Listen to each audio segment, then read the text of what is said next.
a lo mejor ha sido ahora o ha sido, no sé, porque no ha habido la comunicación adecuada, pero realmente yo creo que el tema lo merece, y con esta sesión de hoy no solamente iniciamos pues, un ciclo este año de 3 sesiones organizadas por la delegación, por el Instituto de Arqueología del CSIC de Extremadura, que es la única entidad del CSIC que existe, que tiene su sede en Extremadura, y que durante 3 días pues, vamos a tratar hoy Mérida, los tartesos, y la tercera sesión es sobre visiones... sí, sobre arqueología no invasiva, ¿no? Sí, pero me imagino a través de dron o pues nuevas tecnologías aplicadas a las localizaciones y a los estudios arqueológicos, que seguro que es de mucho interés. No digo, no solamente iniciamos un ciclo, sino que iniciamos también una cooperación o una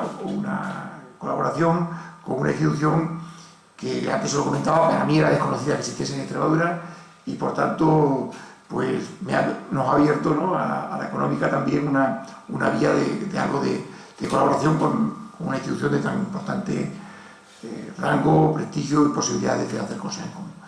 Bienvenidos, y la verdad que siento profundamente, muchísimo, la cantidad de gente que se lo va a perder, porque estoy seguro que va a ser interesantísimo. Pues muchas gracias por elegir la económica para la sesión. Hola, buenas tardes.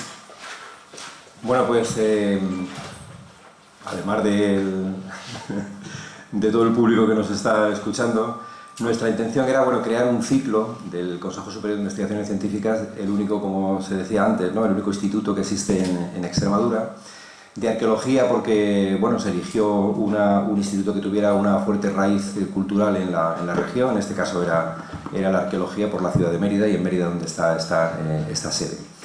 Somos un instituto pequeño que lleva poquísimos años, lleva un poquito más de 15 años funcionando, pero que tiene un ámbito de investigación en buena parte, no solamente de la región, que evidentemente es donde trabajamos más, pero también tiene ámbito nacional e internacional. Entonces, una de nuestras ideas era precisamente romper con esa cara que tiene un poco, ¿no?, la investigación, de que parece que solamente investigamos y hablamos entre nosotros, ¿no?, sino darle la divulgación que se merece.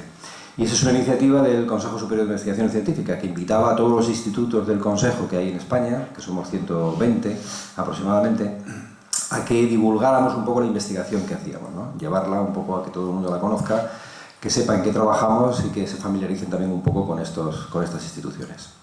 Y en esa línea fue cuando empezamos a hablar queríamos tratar las 2 provincias. Mérida, evidentemente, ya la teníamos allí, y de hecho hacemos varios actos en la propia ciudad, pero sí queríamos que nos conocieran también en las 2 capitales, ¿no?, tanto en Badajoz como en Cáceres. Y por tanto se habló de este ciclo, de hacerlo en 2 centros, además, que tuvieran cierto prestigio cultural, como era en este caso la Sociedad Económica por un lado o el Ateneo de Cáceres por el otro, y empezar este ciclo que queríamos hacer nosotros, es decir, los del Instituto de Arqueología, y por lo tanto muy vinculado a la arqueología extremeña.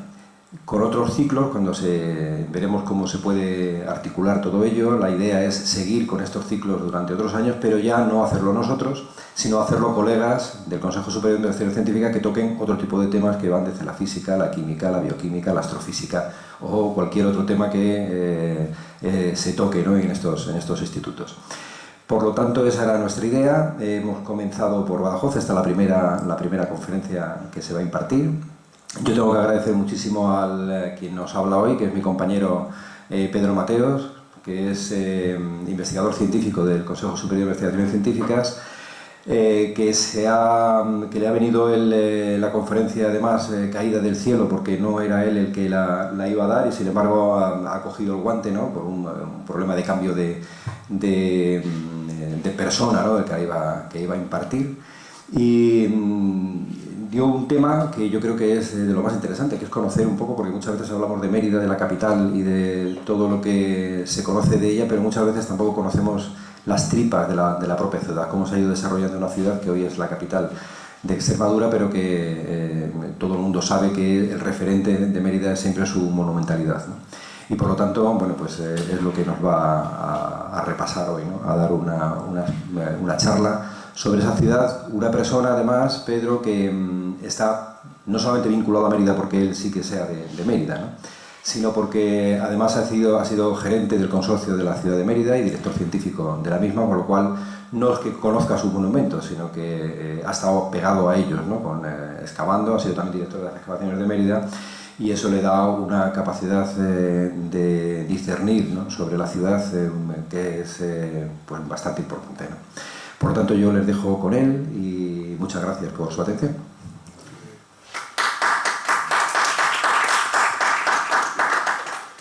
Bien, pues buenas tardes. En primer lugar quiero mostrar mi gratitud al director del Instituto de Arqueología de Mérida, Sebastián Celestino, por por esta presentación, también a la Real Sociedad Económica de Amigos del País de Badajoz, que junto con el Consejo Superior de Investigaciones Científicas ha organizado este acto, y a todos ustedes por su presencia. Para iniciar este ciclo de conferencias hemos elegido precisamente la ciudad romana de Mérida, un tema cercano para todos nosotros, porque bueno, todos conocemos un poco Mérida, y pasear por Mérida, conocer los restos arqueológicos de Mérida, es conocer la ciudad. De alguna manera, lo que nos va a servir como pretexto esos monumentos existentes en la ciudad para ver cómo era una ciudad en época romana, para conocer las características del urbanismo de una ciudad en época romana.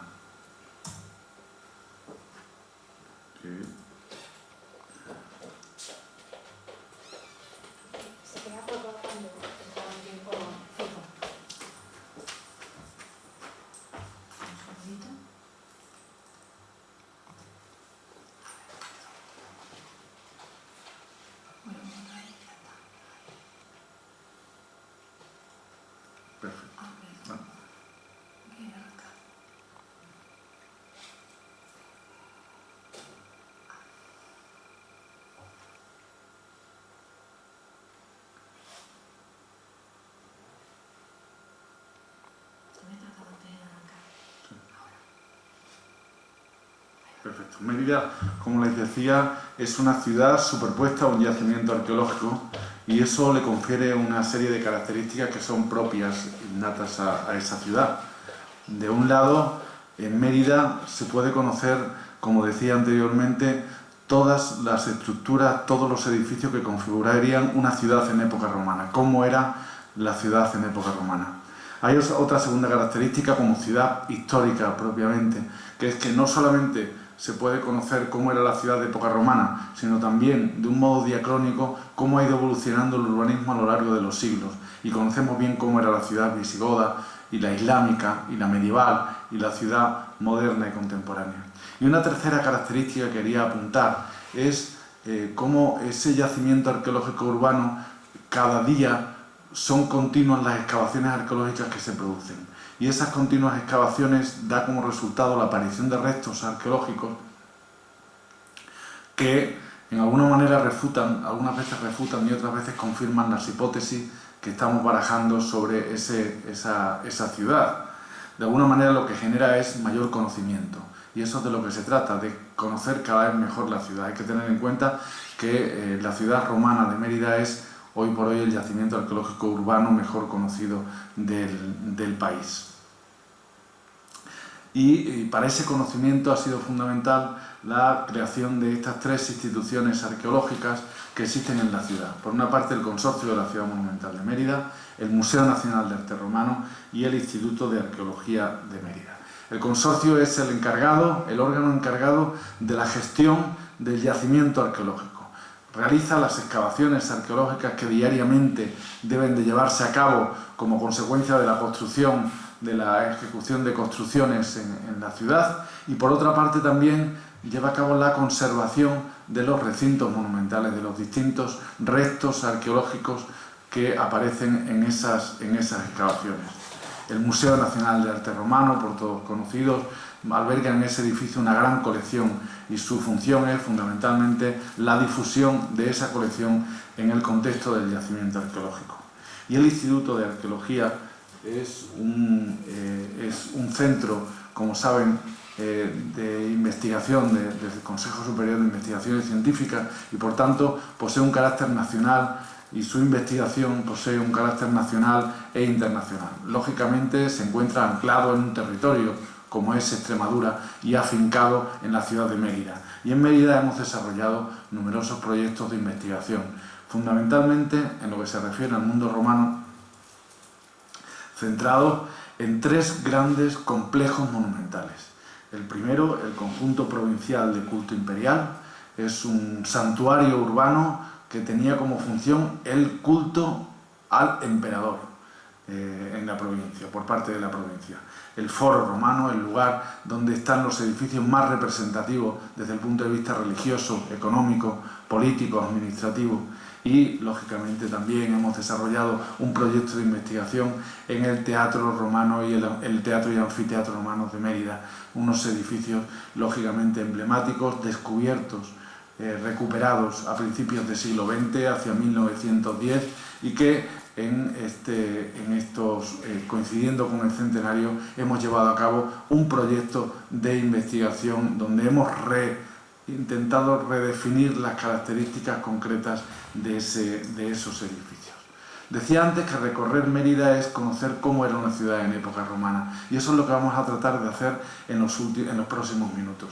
Recorrer cuáles eran las características concretas de la ciudad de Augusta Mérida. Una ciudad que, como saben, es capital de la Lusitania, de la provincia de la Lusitania. Como saben, antes de Augusto, Hispania estaba dividida en la Hispania ulterior y en la Hispania citerior, y con el primer emperador se produce una reforma administrativa que hace que existan 3 provincias: la tarraconense, con capital en Tárraco, la bética, con capital en Córdoba, y la lusitania, con capital en Augusta Mérida, que, como ven, está situada estratégicamente en los límites, en la frontera con la bética y muy cercana a la tarraconense.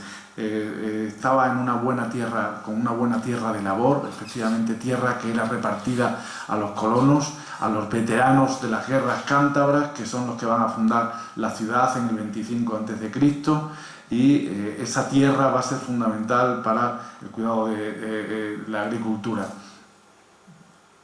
También era una zona interesante desde el punto de vista de los recursos naturales.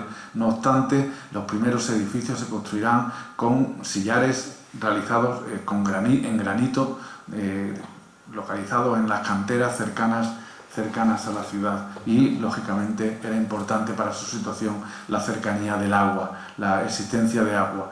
Mérida estaría situado en la confluencia de dos ríos, el Anas y el Barraeca, es decir, el río Guadiana y el río Albarrega, y además con una serie de embalses que realizaron presas para poder abastecer de agua a la ciudad.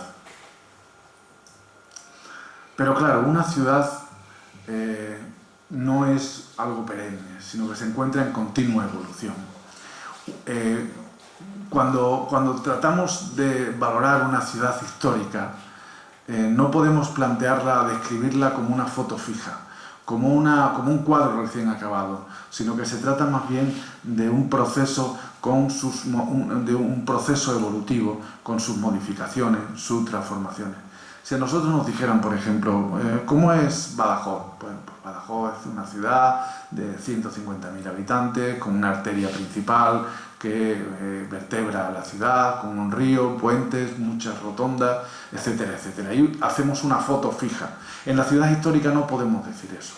Tenemos que ver esas transformaciones. Por eso, al hablar de Augusta Mérida, como de cualquier ciudad, no podemos hablar de la misma manera de la ciudad de época augustea, de su fundación en el 25 a.C., como de la fundación tiberiana, es decir, cuando 50 años después se realizan las primeras modificaciones fundamentales del urbanismo, o en época Flavia, cuando se produce 100 años después de la fundación, a finales del siglo, en la segunda mitad del siglo I, la gran monumentalización de la ciudad. Una ciudad que, como vamos a ver a lo largo de estos minutos, ya digo que va modificándose y va transformando cada una de sus estructuras. Lo primero que se realiza al construir una ciudad, lógicamente, es la muralla, el pomerium. Forma parte del rito de construcción de la ciudad. Y la muralla de la ciudad de Mérida la conocemos bien. Estos elementos más oscuros, que conocemos son los datos que conocemos del recinto, del recorrido de la muralla. Un recorrido que se establece por los lugares más altos, en función de las curvas de nivel, por los lugares más altos de la ciudad. Mérida no es un valle, sino que se trata de un lugar tenía una serie de colinas, de pequeñas colinas, y es en la parte alta de esas colinas donde se va a hacer el recorrido de la muralla. Fíjense que esas colinas van a provocar un urbanismo muy peculiar. Todas estas calles, por ejemplo, que van hacia el río, estarán en pendientes, y a partir de ahí las casas, los edificios tendrán que hacerse aterrazados precisamente para salvar esa pendiente, creando un urbanismo sinuoso muy interesante que ha sido objeto de investigación reciente. Conocemos, como decía, muchos tramos de muralla. Por ejemplo, hemos excavado en Morería una excavación arqueológica de 11.000 metros cuadrados, donde han aparecido los restos de un lienzo de muralla de 300 metros aproximadamente, y que conocemos bastante bien.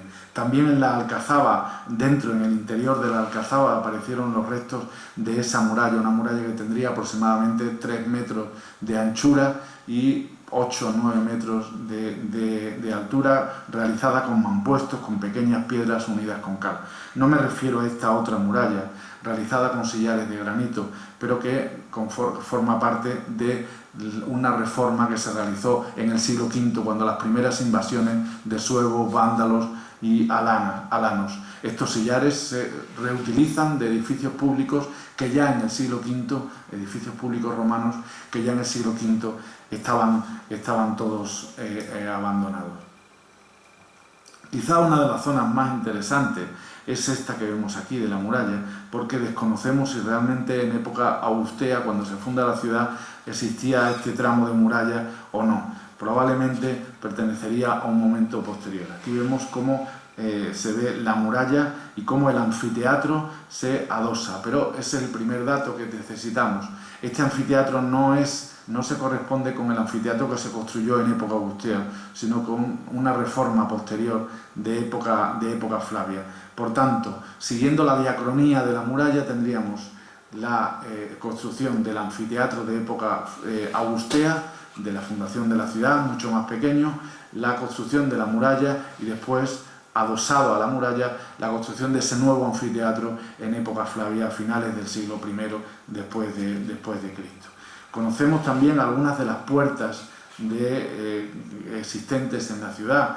Normalmente cada calle daba paso a una puerta de distinto tamaño en función de la importancia. Lógicamente las más importantes son el Cardo Máximo y el Decumanus Máximo. Esta puerta era la puerta fundamental, la puerta del puente, que ha sido excavada y que ha sido conocida e interpretada por el consorcio con esta reconstrucción. Es la puerta probablemente a la que se refieren las monedas de época romana, las monedas augusteas, que representan una puerta dividida en dos y que tuvo importancia hasta el punto de que hoy es el escudo, corresponde al escudo de la ciudad.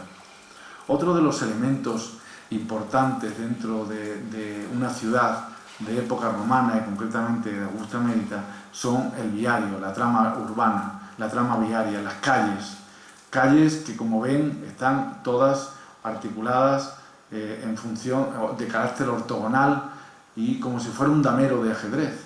Todas estas se realizaban a partir del Decumanus Maximus, todas ellas en paralelo, y del Cardo Máximo, también todas ellas en paralelo, los cardos y los decumanos, conformando, como digo, ese damero de manzanas más o menos similares, donde cabían aproximadamente, en función del tamaño, 2, 4 y hasta 6 viviendas. Conocemos bien esas calles de la ciudad, tanto las intramuros, que esta que conocemos aquí, es decir, las que están situadas dentro de la muralla, como las extramuros. situadas fuera. Las intramuros estaban formadas por lastras de diorita de gran tamaño, realizadas en distintos colores, que incluso tenían elementos muy interesantes como este guardagolpes, por ejemplo, que se situaba en las esquinas de las casas, para que el carro que cogiera la esquina no chocara contra la propia casa y la rompiera, ¿no? Y entonces pues utilizaban este tipo de obstáculos. En otras ocasiones existían otros elementos, como por ejemplo esta boca de registro, ya saben, para limpiar las cloacas que iban debajo de las grandes de las calles, cloacas de 1 metro, 1,5 metros aproximadamente de altura. Pero también este elemento servía no solamente como boca de registro, sino también, por ejemplo, como rotonda, para aminorar la velocidad de los carros. Tenían que sacarla, extraerla, y entonces, lógicamente, en este cruce de calles la velocidad era menor. Calles que eran generalmente, en Mérida concretamente, eran todas porticadas, tenían sus pórticos de 2 metros, 2,5 metros aproximadamente, donde se hacía la vida de la ciudad, donde los termopolias, es decir, las tiendas, los negocios, introducían sus mostradores, donde la gente paseaba protegiéndose del sol o de la lluvia. Aquí vemos algunas calles de la ciudad donde se observan todavía esas columnas que eran de los pórticos de la calle. Pórticos que con el paso del tiempo, con esas modificaciones que hablábamos de la ciudad, pórticos que se van a amortizar, que se van a ocupar por parte de las viviendas o incluso de las tabernas, es decir, de las tiendas que se colocan en las casas, y se van a amortizar, se van a destruir para incorporarse, como digo, parte de las viviendas hacia la vía. Incluso con el paso del tiempo, en el siglo III, por ejemplo, son las propias casas las que se van a introducir dentro de las calles, como vemos aquí los restos de unas termas de esta vivienda que se han introducido directamente en la calle, como ven aquí. Otro de los elementos fundamentales son las obras públicas. En esas obras públicas destaca, en una ciudad como Mérida, con esa confluencia de ambos ríos, los puentes. Los puentes son elementos fundamentales. De hecho, el puente sobre el río Anas siempre se le ha denominado el genitor urbis, el creador de la ciudad, el que da sentido a la creación, a la fundación de esta ciudad. Tenemos 3 puentes: el puente sobre el río Anas, el puente sobre el Albarregas y un puente de un solo ojo.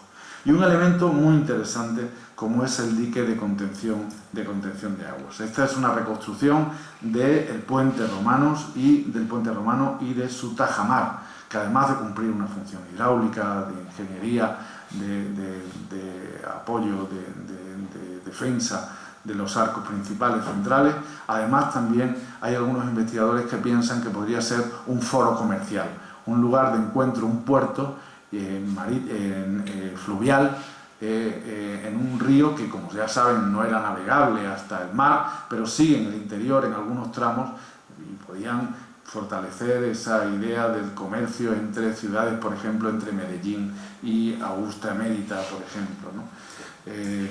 Aquí tenemos una imagen de este puente, un puente que en los 20 siglos de historia pues, ha visto sometido a diversas reformas en su fábrica, fruto de invasiones, de destrucciones que a lo largo de los siglos se han realizado y que se pueden observar, como decía, en la propia fábrica del puente, que ha sido realizada una investigación concreta sobre ella.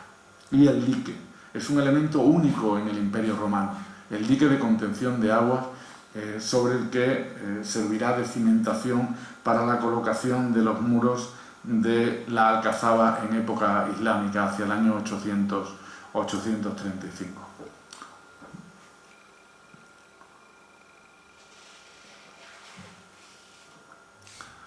Un espacio importante, yo diría probablemente uno de los más importantes desde el punto de vista público de las ciudades romanas, es el foro. Es el espacio donde existían los edificios más representativos desde el punto de vista religioso, político, administrativo, social. Normalmente en la época augustea se le denomina los foros tripartitos, porque estaban divididos en 3 partes. La zona sacra, donde estaba el templo, separado siempre en una zona superpuesta con respecto a la plaza y delimitado por un pórtico. Eso es lo que tendríamos el témenos, es decir, el espacio sacro. Después tendríamos la plaza, donde existirían pórticos y también edificios de carácter comercial y administrativo, y en el otro lado de esa división tripartita estaría la basílica judicial y comercial, es decir, donde se realizarían mercados y donde se impartiría justicia. Este es el foro de Conímbriga, pero lógicamente el foro de referencia es el foro de Roma, el foro republicano de Roma, donde me gustaría que se quedaran con este edificio, el Templo de la Concordia, un templo muy curioso que no sigue la planta arquitectónica típica de esos templos, como el Templo de Saturno o el Templo de Castor, sino que, como ven, es una estructura mucho más compleja, con una celda, se llama cela barlonga, una cela en sentido transversal, y que va a ser copiado absolutamente por un templo que veremos en Augusta Emerita. En época augustea, el foro de referencia es el foro de Augusto.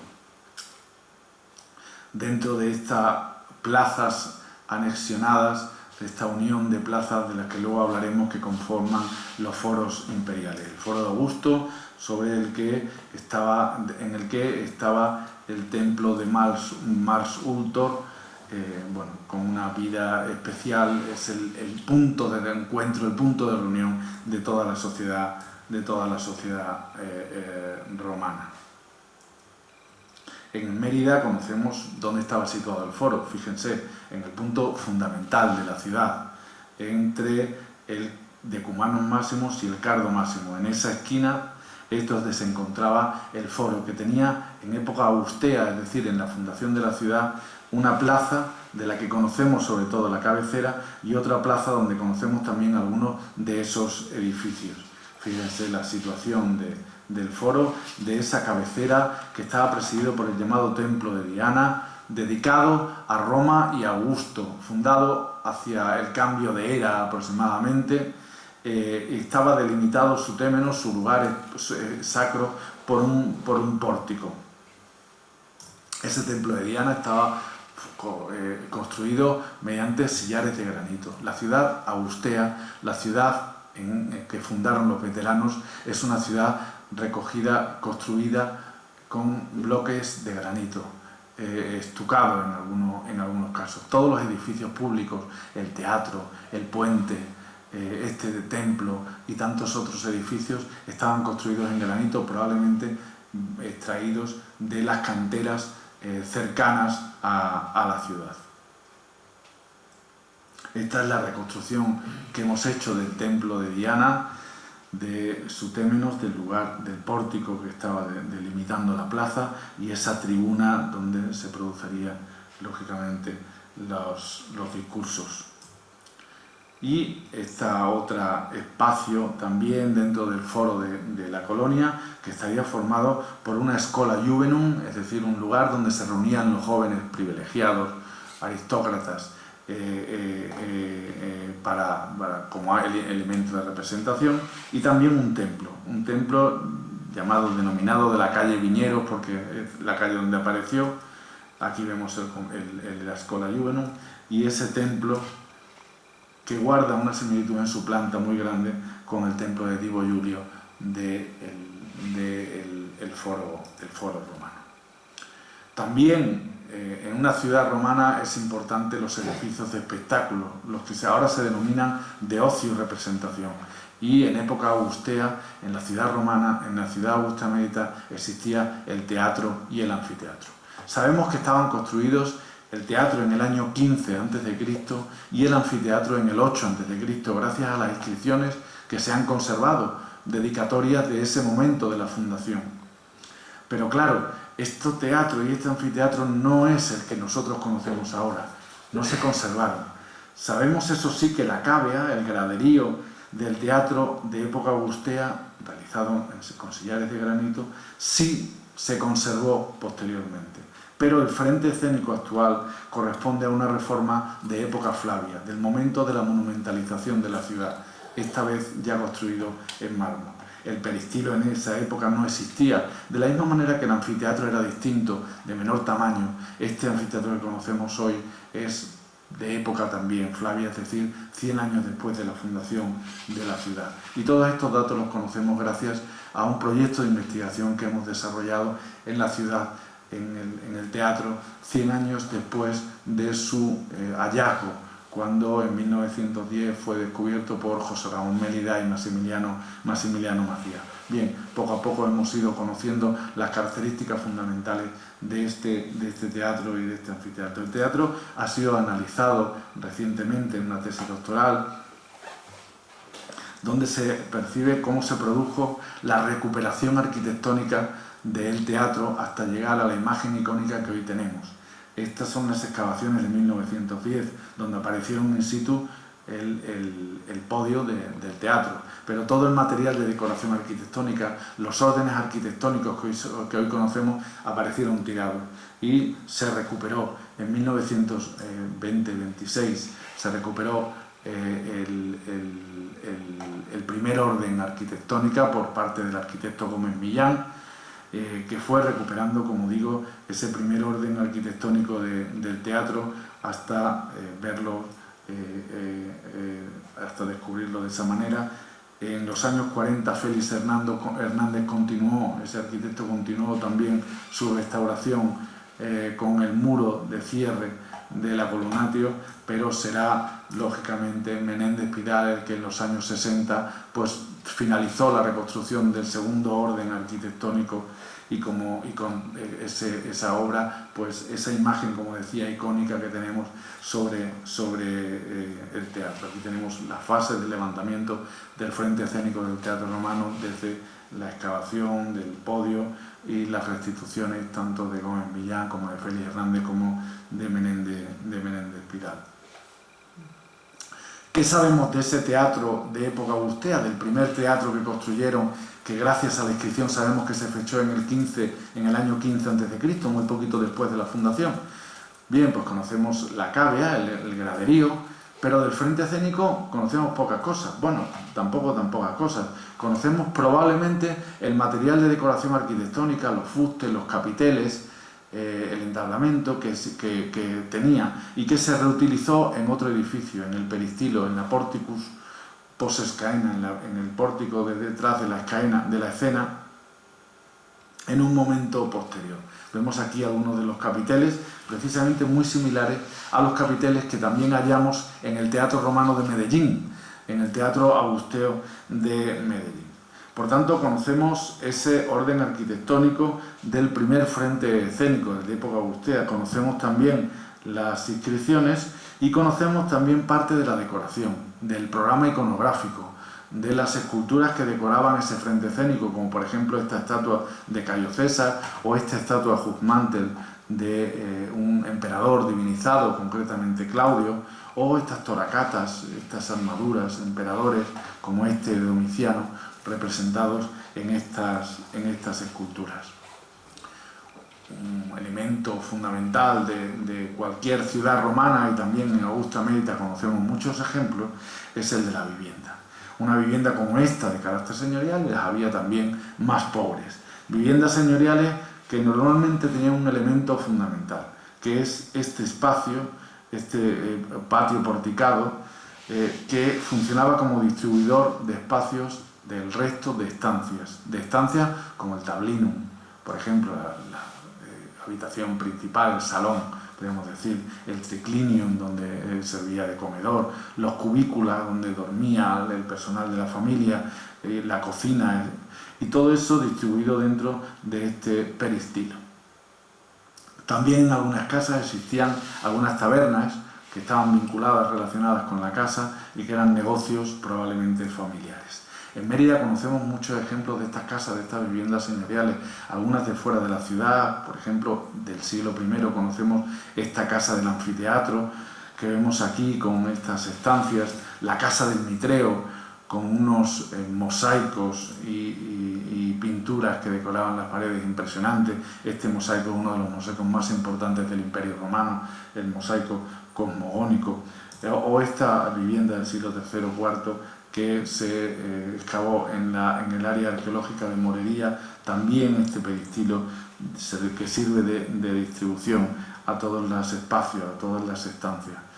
Normalmente no tenemos la suerte de excavar los arqueólogos esas casas tan grandes, sobre todo en el interior de la ciudad, donde se construye una casa y tenemos que excavar, y lo que vemos a lo mejor son restos de una estancia donde el aparato decorativo, las pinturas, por ejemplo, aparecen derribadas, y nosotros tenemos que, con los restauradores, empezar a intentar recuperarlas, después llevarlas al almacén y analizarlas, para después colocarlas en su sitio original, en el caso de las pinturas de la calle Parejo, donde mediante un acuerdo con el propietario pues llegamos a la idea de que ellos nos daban el sótano y la planta baja a cambio de una planta que se le daba al propietario en la parte alta. Otro elemento interesante de la ciudad romana son las termas. Termas públicas, termas semiprivadas y termas privadas. Estas públicas son las termas de Caracalla. Normalmente, como estas termas de la ciudad de Segóbrica, poseen un espacio lineal en el que se accede a un patio porticado, a la palestra, donde se hacía el deporte, a partir de ahí al apoditerium, que es el vestuario, y después esas piscinas de agua fría, templada y caliente, ¿no? En Mérida tenemos ese recorrido lineal en unas termas públicas cercanas al circo, con esa palestra, con las piscinas de agua fría y las piscinas de agua caliente, el caldarium que vemos aquí, la suspensura. Estos son los huecos donde se metía la leña para calentar las piscinas situadas en la parte superior. Termas de carácter privado, o también edificios como este, que son edificios semipúblicos, son negocios donde la gente alquilaba, llegaba allí y pagaba por darse un baño. Y como elemento especial, las famosas termas de Alange, situadas a unos 10 kilómetros aproximadamente de Mérida, un balneario de aguas medicinales dedicado a Juno, y que conserva todavía la planta arquitectónica de ese balneario de época romana. Las áreas funerarias estaban situadas siempre fuera de las murallas de la ciudad. Normalmente todos los enterramientos y los edificios funerarios se realizaban a lo largo de las vías de acceso a la ciudad, de tal manera que a lo largo de los siglos, con la incorporación de tantas y tantas enterramientos y edificios, al final se convierte en una corona funeraria que rodea la ciudad. Pero todas ellas estaban colocadas en las vías de acceso para que el caminante que llegara homenajeara al difunto. Esta es una imagen de la vía Apia, y esta es una fotografía de la vía pompeyana de Pompeya, donde se ven los edificios alrededor, a los lados de la vía. En Mérida conocemos numerosos fragmentos de edificios, restos de edificios, tanto individuales como como familiares, como por ejemplo estos de la familia de los Julio y los Boconios, situados a ambos lados de una vía, que son enterramientos de la familia, de esa familia, o también enterramientos colectivos de un mismo colegium, de gente que se dedica a la misma profesión y se entierra en el mismo edificio. Y también enterramientos privados, enterramientos individuales como estas cupas, que tienen una tradición norteafricana y que son enterramientos por incineración, ¿no? Pero la ciudad, como decía, va evolucionando y va transformándose. Y la primera transformación urbanística se observa en época tiberiana, es decir, 50 años después de la construcción, en el año 25 a.C. de la ciudad. Fíjense, en pleno centro de la ciudad se amortizan 4 manzanas de casa, aproximadamente 20 o 24 casas importantes. Además, también se amortiza el recorrido de la calle principal del Cardo Máximo para construir un conjunto monumental de culto imperial realizado por la provincia. Como les decía anteriormente, Mérida es capital de la Lusitania y por tanto tenía un doble poder. Por una parte, como cuando ahora Mérida es capital de la autonomía, ¿no?, de Extremadura, pues tienen la Junta de Extremadura y el Ayuntamiento.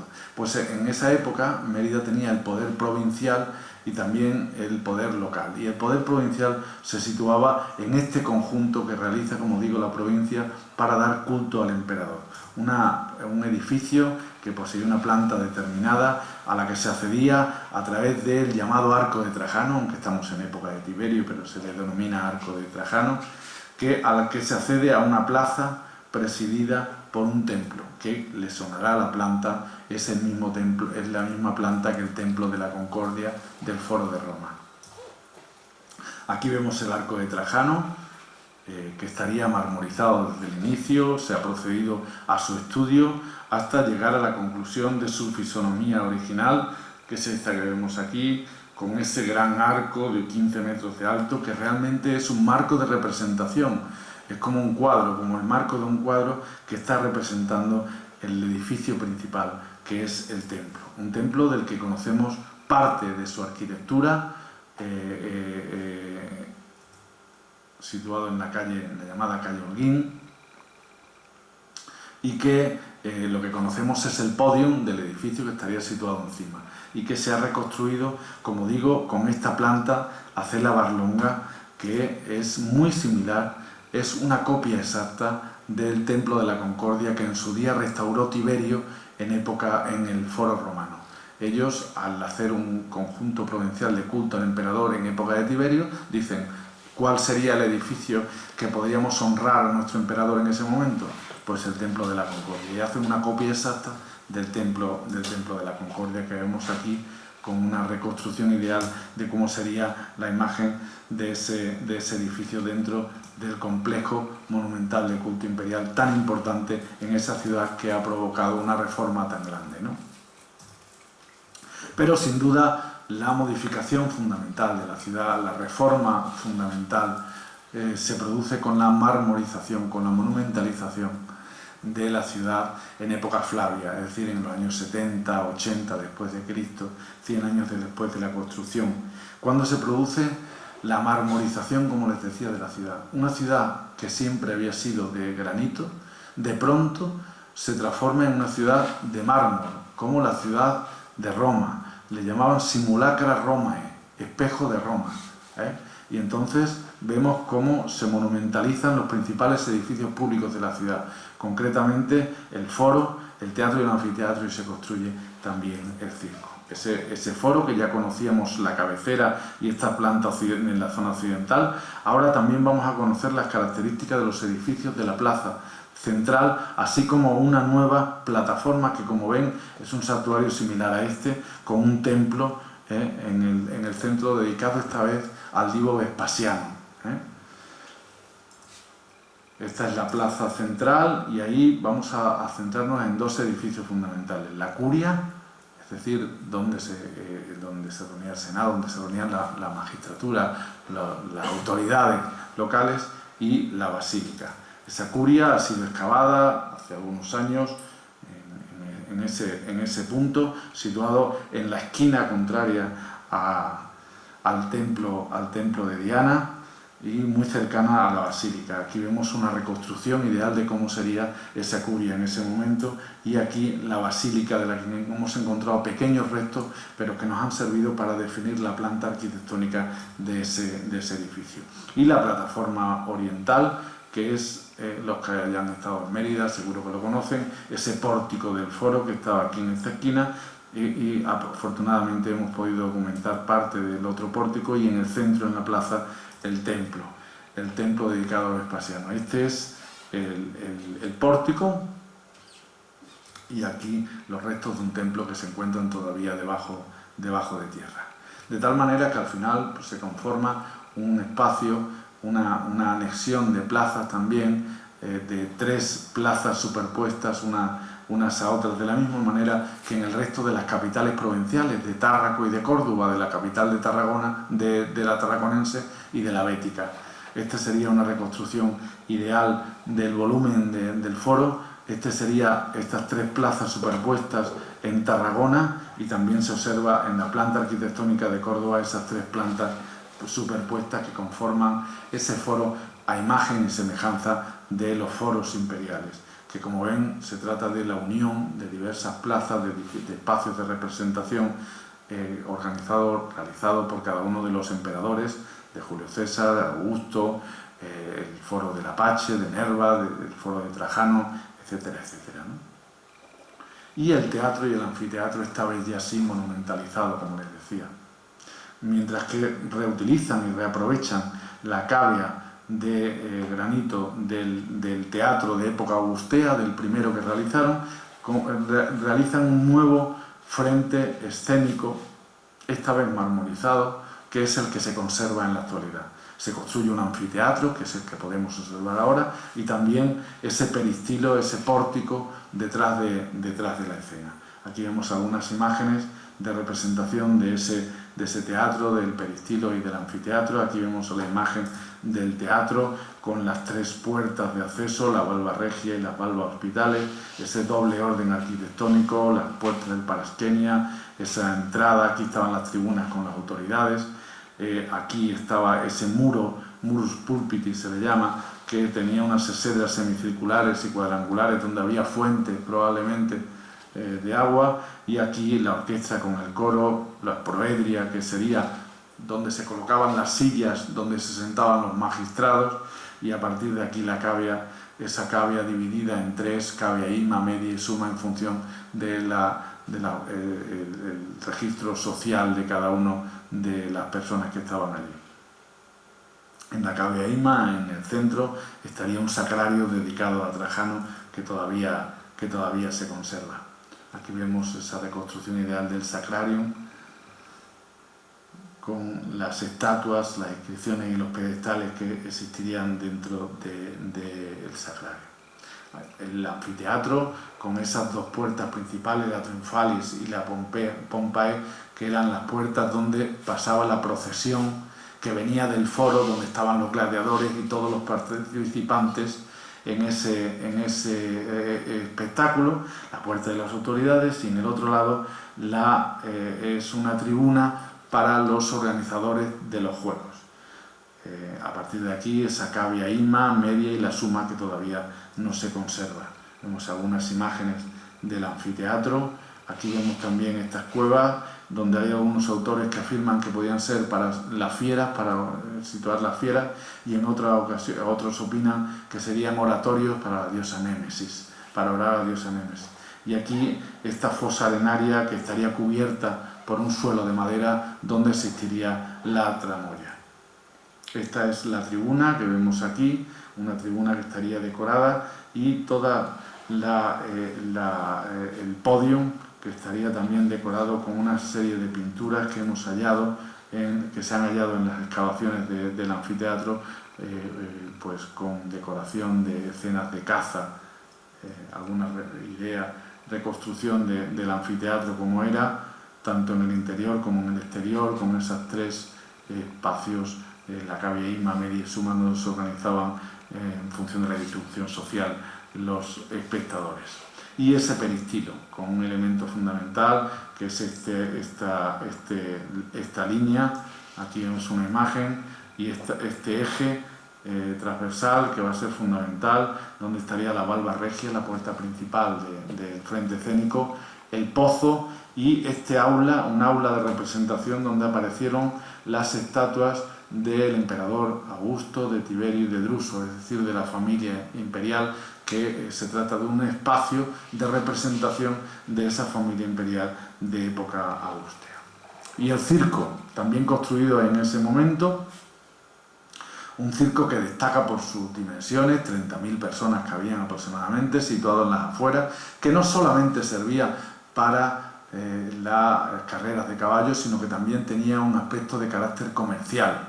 Numancia estaba situada en la vía de acceso principal de la ciudad. Allí había compra y venta de caballos, clases de doma, etcétera, etcétera, ¿no?